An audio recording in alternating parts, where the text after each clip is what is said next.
Hello, welcome to Locked On Sharks, the premier hockey podcast of your favorite team in the Bay Area. And on today's episode, we're going to learn more about the Sharks' new ECHL affiliate, the Wichita Thunder, with the voice of the Thunder, Jason Malls. But first, we're going to check in on we have an actual roster. So we're going to get caught up on all the roster transactions and where the Sharks sit right now with their players and kind of what's to be coming up. So all that and more on today's episode of Locked On Sharks. You're Locked On Sharks, your daily podcast on the San Jose Sharks. Part of the Locked On Podcast Network, your team every day.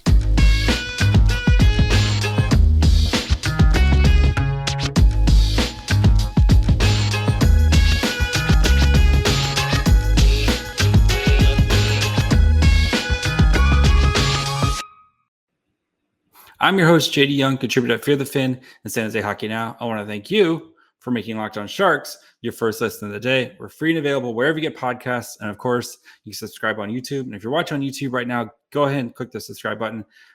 You'll be glad you did. We're going to be doing, of course, this weekend we'll definitely do a Friday night. We'll do a nice little kind of recap or a live stream after the game Friday night. So we want to make sure you guys are hanging out for that.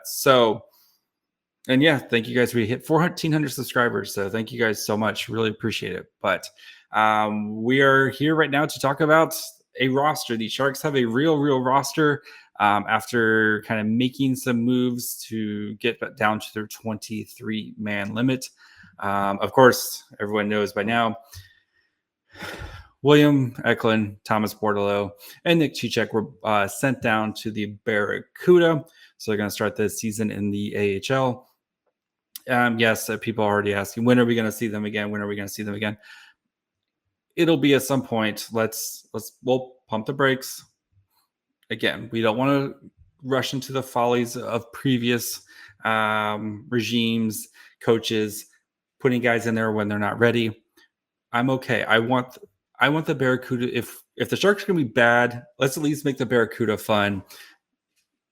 We'll be fine. So they'll be back on the NHL before you know it. I would, if I had to put an over under, I would say Christmas time, that they're both Bordeleau and Eklund are in the NHL. So that's about 25, 30 games right there. So that is my kind of time frame right now.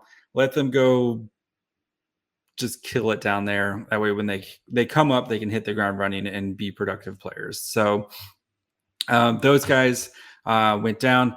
Aaron Dell and Jeff Riviere were waived, and of course, nobody claimed them, so they got sent down to the Barracuda as well. So your official opening night roster, really home opener roster, forwards, Alexander Barabanov, who's currently on injured reserve, Nick Bonino, Logan Couture, Jonah Gadovich, Noah Gregor, Tomas Hertl, Luke Cunnin, Kevin LeBanc, Oscar Lindblom, Steven Lorentz, Timo Meyer, Matt Nieto, Nico Sturm, and Evgeny Svechnikov.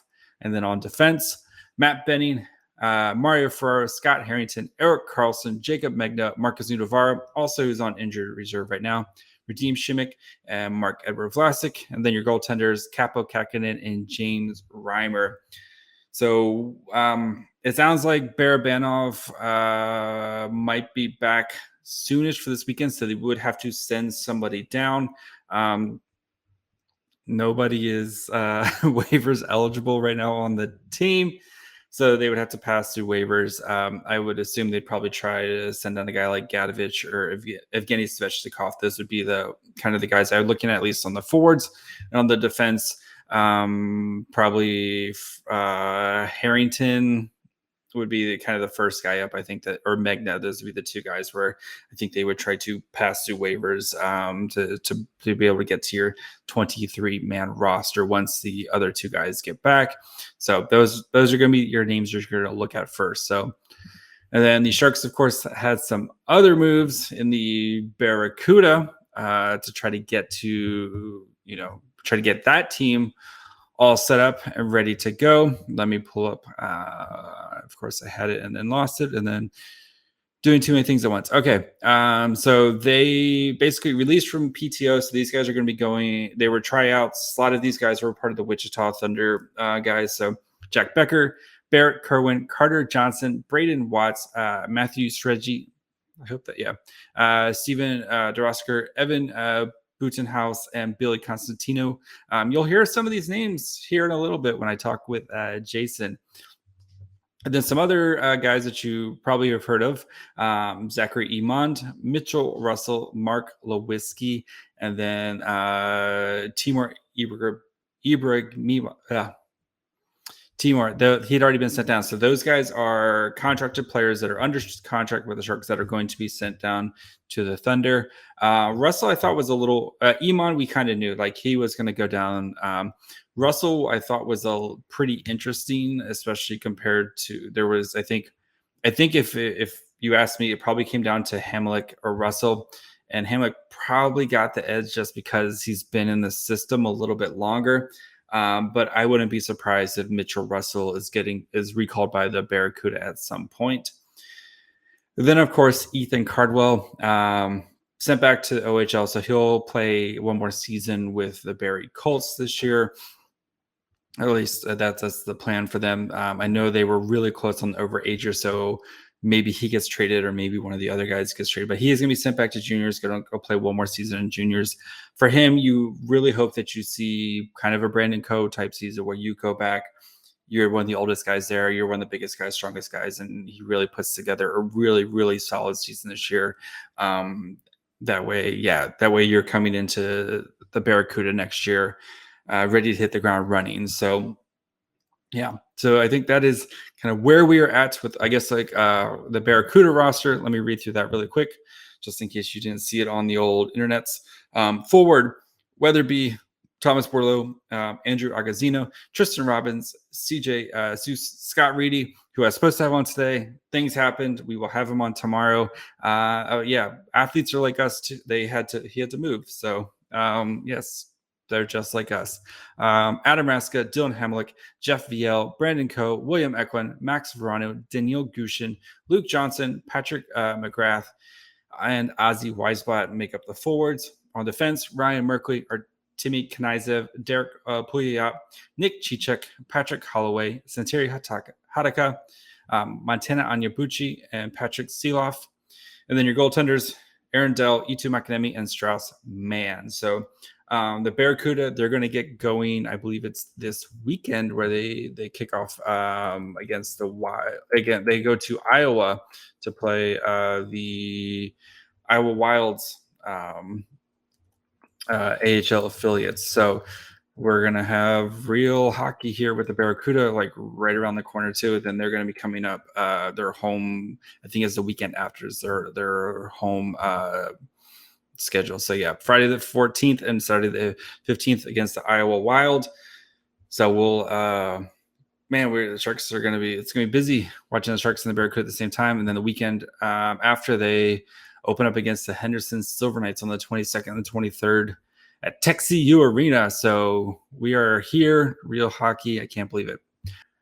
All right, before we continue into our conversation with Jason, we're going to talk about the Wichita Thunder, get to know a little bit about their history, kind of see where this team is at and where some of these new Sharks prospects fit in their system.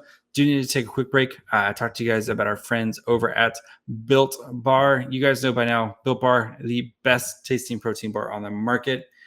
If you haven't tried the puffs yet, you're missing out on one of life's greatest joys. They have new flavors all the time. Right now, they have indulgent cookie dough. It's covered in chocolate. It's cookie dough. Like, what more could you ask for? And the cookie dough chunk puffs are only 160 calories. And they have a whopping 15 grams of protein in them. It's all the joys of eating cookie dough without the actual hassle of making it, and it's healthy for you.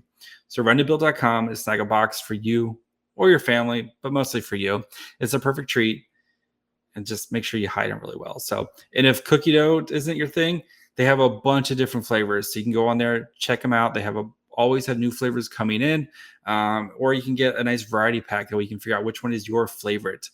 So head to Built.com, use the promo code LOCKEDON15 and get 15% off your order. Again, use LOCKEDON15 for 15% off at Built.com.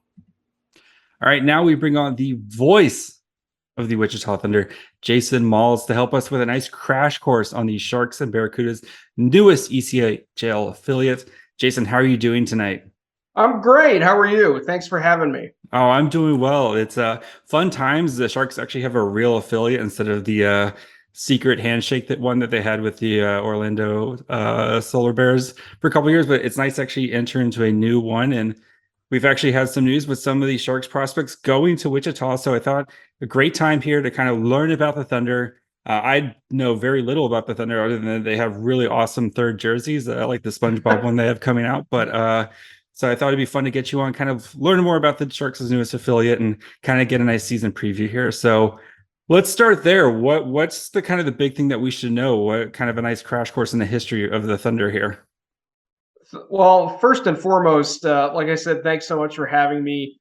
This is our 31st season as a franchise. The team came into existence in 1992-93 as a part of the Central Hockey League at the time. The Thunder played in the CHL up until the 2014-15 season when we joined the ECHL, and we've been a part of the ECHL since then. It's been a rough going, to be honest with you, for our franchise since we joined the league. Only made the playoffs twice. The Thunder have had a hard time of building momentum with their roster. We've had a ton of change over the last couple of years, so uh, I would say that we're really excited for this new partnership with the San Jose Sharks and the Barracuda.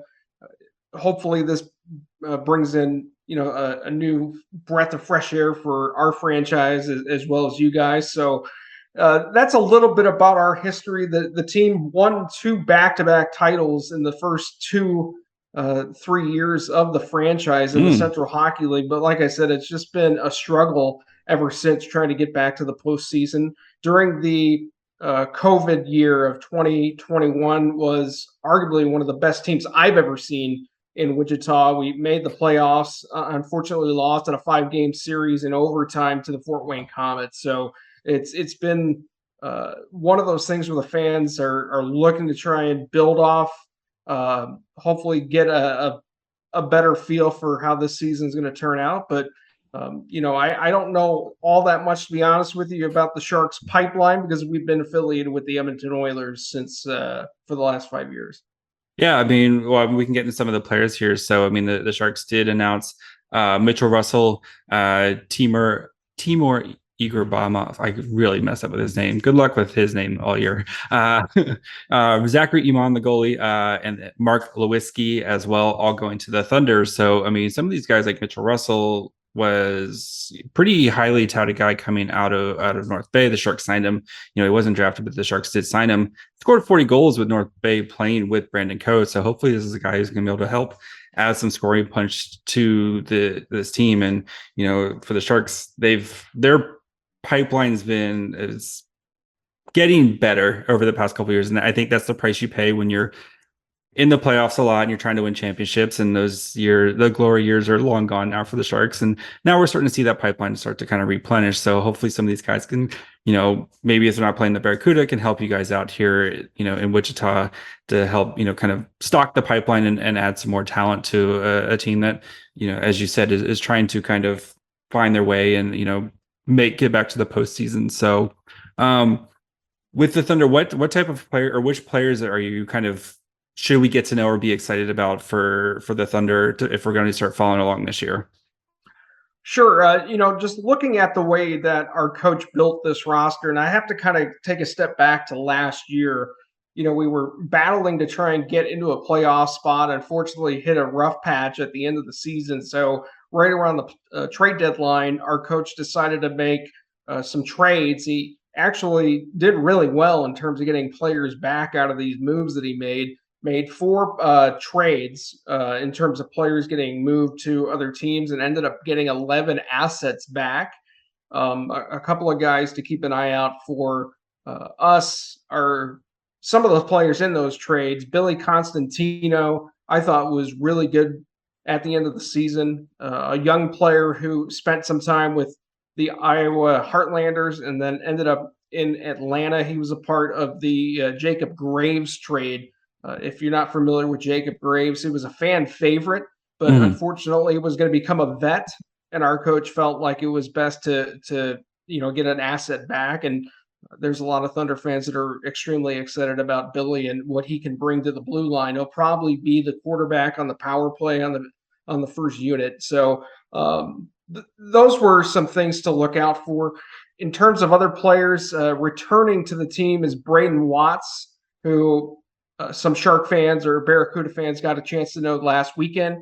He is originally from Bakersfield, California, so it was interesting that he got to play against his old team that he played for briefly last year, the Condors, Mhm. in those exhibition games. But Braden, a third-year player who started really to find his way at this level, was terrific early on before he suffered an injury, which kind of slowed his production towards the end of the season. But I really feel like he is going to be counted on as we move along here towards the start of the season. A couple of others to keep an eye out for. Carter Johnson was a rookie last year out of Miami, Ohio, and he was quite a surprise. He did not have the numbers that translated from college to the pro game, but he put up, I think it was 30 plus points last year as a rookie. He Mm. didn't have that many in terms of the production at the college level. So Carter, I think,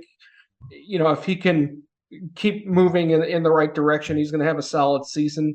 Jay Dickman returns for his fourth year as a pro. He led us in points last year. He actually started the season over in Slovakia, but decided that he didn't like the experience and he needed to get back to Wichita. So Jay Dickman is somebody that was a huge get for us late in the offseason because we were lacking a little bit of that scoring punch. If you look at the numbers, this is going to be a younger team.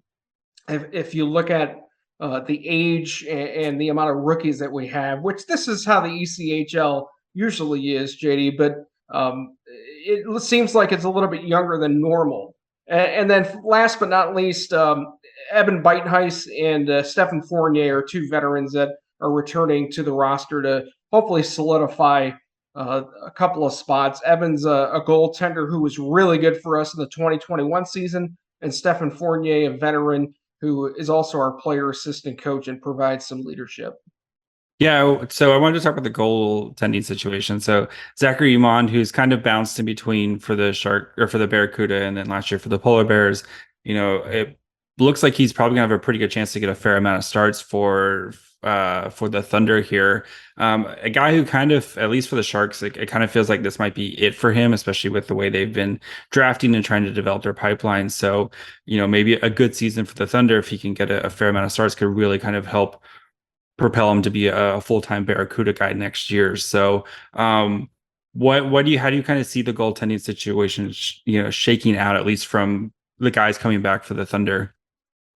Yeah, Evan Beitenheis, like I mentioned, he Mhm. started out with us last year, and unfortunately, he ended up leaving towards the end of February because he was getting used way too much early in the season. And he'll tell you that he started 16 straight games Oh, for us, which was a franchise record. Yeah, it's James you Reimer don't knows the don't feeling. Yes. what's that? I said James Reimer he knows the feeling there. He started 13 for the Sharks at one point, but yeah, it's bad starting that many games in a row for a goalie. Sorry, go ahead. Oh yeah, for sure. And unfortunately, our coach felt like we didn't have a capable backup, but he ends up leaving, and that really hurt us in net because he didn't have the numbers that he had in the 2021 season when he Mhm. was one of the best goalies in the ECHL. But him leaving and going to Norway really hurt us. So with him coming back, it's going to be interesting to see how that all plays out. I know sometimes when you have a contract goalie, he's got to play a certain amount of games, and maybe Evan can help Zachary Eamon in terms of his uh, projection and the way he's able to develop as a goaltender. And then I don't know what the logjam looks like up ahead because there's so many goalies that are in the San Jose pipeline. So uh, I have not heard anything else about another goalie getting sent down, but who knows? There could be two by the end of November. I'm not 100% sure. at the same time, if there is going to be another goalie sent to us, will our coach or our GM hold on to a guy like Evan Beitenheis, who I think is somebody you need to have around? So we'll have to wait and see how that unfolds and plays out. All right, guys, before we finish up with Jason, we get to learn more about the Wichita, kind of their traditions and kind of more about their fans. Do want to take a quick break, let you guys know about Locked On NHL. Thank you, of course, for making Locked On Sharks your first listen. Free and available where you get podcasts, and of course, subscribe on YouTube. But you can also check out Locked On NHL. I was on the Monday episode with Gil talking about the Sharks' visit to Prague.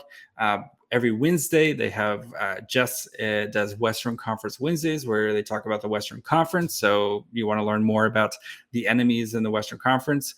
Or Thursdays, where they do the power rankings, and you can find out where other teams stack up. So make sure you guys are checking out Locked On NHL wherever you get podcasts. And of course, subscribe on YouTube as well. I think the Sharks are planning on keeping three guys in the Barracuda. Aaron Dell is going to be kind of the break glass in case of emergency. So in case of Capo Kakinen or James Reimer gets hurt, he can kind of come up and hold down the fort as the backup for a little bit while the other one gets ready.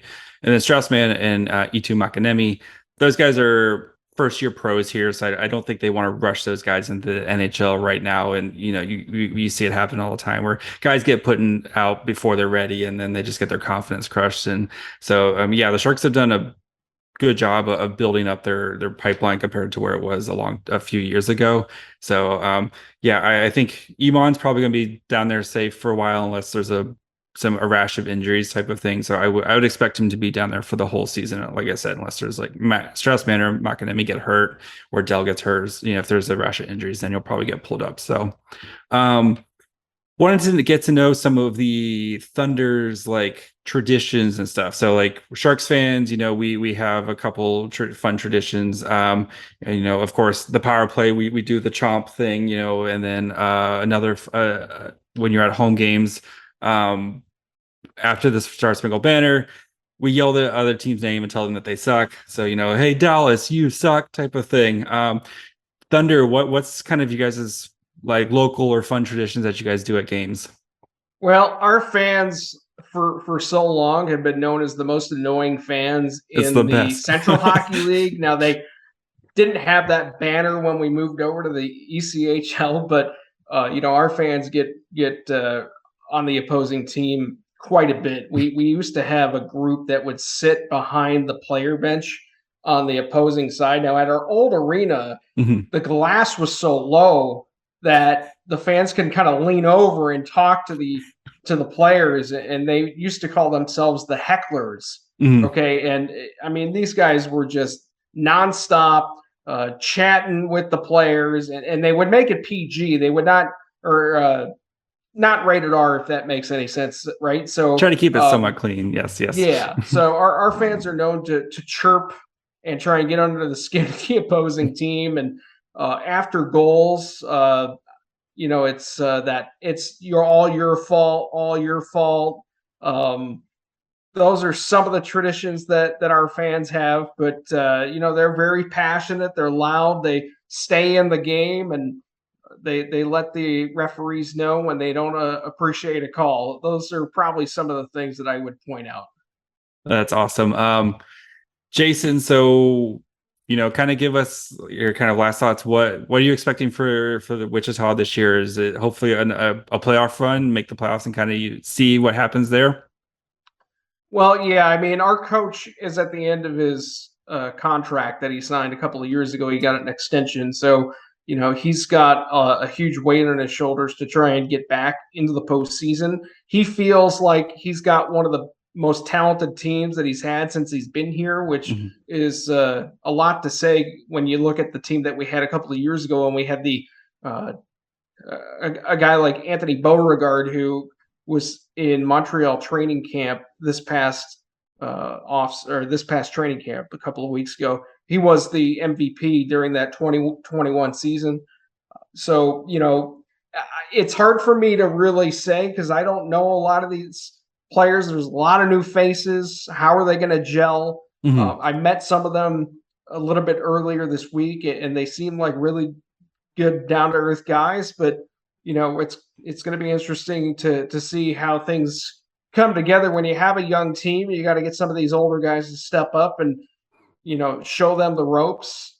I would venture to say that he'll tell you if this team does not make the playoffs, it's going to be a failure. And it's a tough division. The Mountain Division in the ECHL is not been easy. Mm-hmm. We've got teams like the Allen Americans who won 4 cups in the ECHL.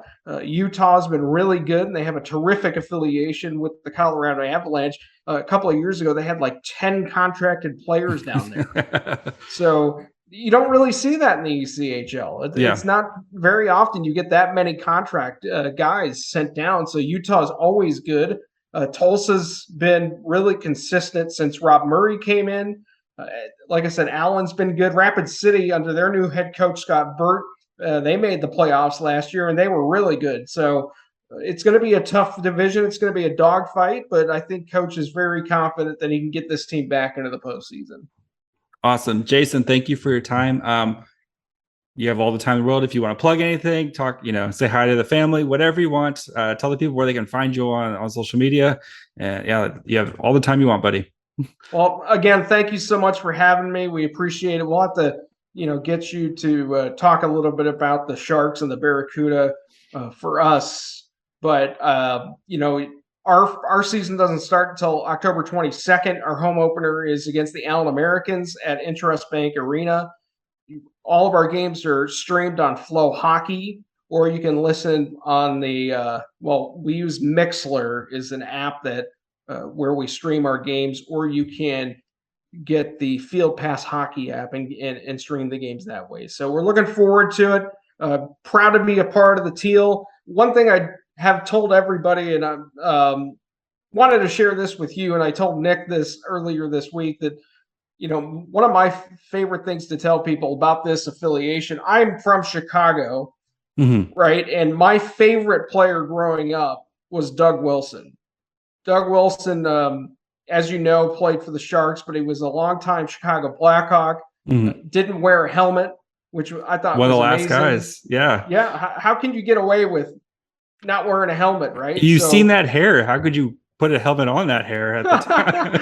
But I have a picture back in my office that he gave me when I was 10 years old. I met him at a mall, and I've held on to that picture ever since. But it's really cool now that we're affiliated with the Sharks and the Barracuda. And unfortunately, he's not the GM anymore, but he's a legend down there, and looking forward to getting everything started. Yeah, we have a Friday night's game, actually, Doug Wilson recognition night. So I think they're going to have a nice little banner and everything Saturday's game. Sorry, Saturday's game against the Blackhawks, actually. They're going to do recognition. So yeah, it's too many. We have Brent Burns returning on Friday, and then Doug Wilson recognition night on Saturday. So too much stuff already to begin this season. So, Jason, thank you very much for your time, and we'll talk soon, buddy. All right. Thank you. I appreciate it, and looking forward to everything. And let's have all 3 teams make the playoffs this year. Or we don't need to worry about the Sharks making the playoffs. The draft's too good. Draft is too good. All right, guys. Thank you guys for listening to my conversation with Jason. It's going to be really fun to kind of track the Thunder, especially some of these Sharks prospects. I think Zachary Iman, like I mentioned, I think it's a big year for him. He's last year of his deal here. So if he can kind of show something, especially with a much more robust Sharks pipeline, kind of make a last stand here for his Sharks career. So make sure you guys are kind of following along with the Thunder. We'll kind of do check-ins and see how they're doing, especially those ECHL guys that are playing down there right now, and kind of follow along how their seasons are going as we go through, as we get through the season. So, but that's going to be it for today. We'll be back tomorrow with one Scott Reedy. Again, sorry we couldn't get him on today. He had to move. Pro athletes are just like us. They have to move. So yeah, the hope is to have him on tomorrow. And then we'll start getting you guys ready for the weekend's games. We have the Canes, and then we got the Blackhawks this weekend, and we're right back into the flow of a regular season. So you're going to want to make sure you're following along on Twitter, Facebook, Instagram at Locked On Sharks. Of course, you can listen wherever you get podcasts, Apple, Spotify, Odyssey, all the places. YouTube, make sure you guys are subscribing. And you can follow me on Twitter at myfryhole. I'll be back tomorrow with the handsomest prospect in the Shark system, Scott Reedy. Until then, bye, friends.